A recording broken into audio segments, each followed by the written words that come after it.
There are too many people, I think, not the viewers of this program, but there are too many people in our public debate that don't seem to understand the basics of this, the basic engineering. And you wrote recently with a beautiful and obvious analogy relating to solar cars. We've made our electricity grid a bit like a solar car. Yeah, I mean, look, if you imagine offering the public a cheap solar car, that actually sounds like, oh, I'd like one of those.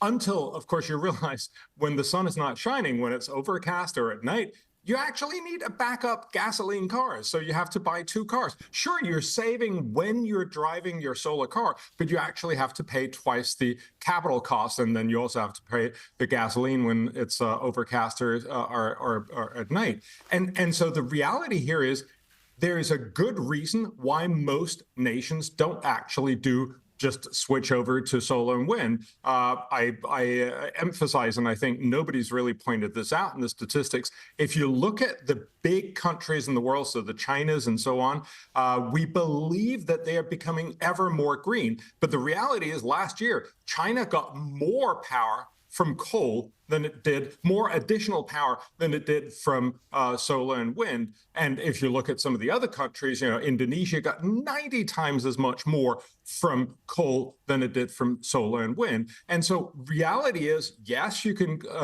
build up some solar and wind, but you are actually going to end up paying a lot of money if you try to do too much.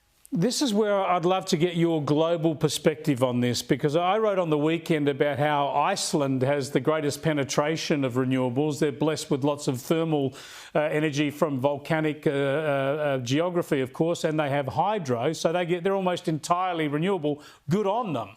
But in the rest of the world, is there an economy even vaguely comparable to Australia that's trying to do as much as Australia, that's actually trying to pretend that a renewables plus storage model can power a modern economy? No, and I don't even think Australia is succeeding in that either. So look, hydro is a great idea.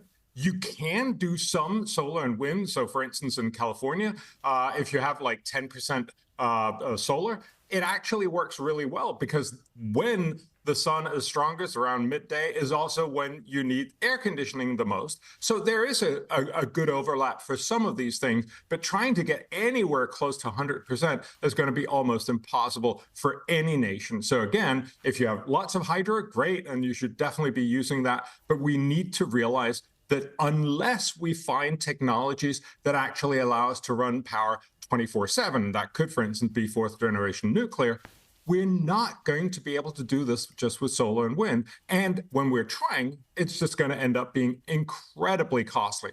Just one thing that I think we're missing is, what are we going to do with all the waste that's coming out both from solar and wind? One recent period study showed just the solar waste is going to double the actual cost of solar. And of course, we're talking about something that's just below fossil fuels right now. Double that, and it's nowhere near competitive. We don't take that into account, but we should. Yeah, I noticed one of our local councils charging $35 a pop for people to get rid of their solar panels. They've got to replace them every 15 years at a couple of $100 each, plus pay $35 each to get rid of the old ones. And as you say, where are we going to put them all? This is the trouble in Australia, right? There's hope because the coalition are talking sensibly about nuclear. We should have started on that 2 decades ago, but better late than never.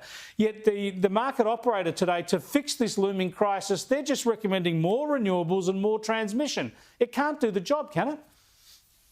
Probably not.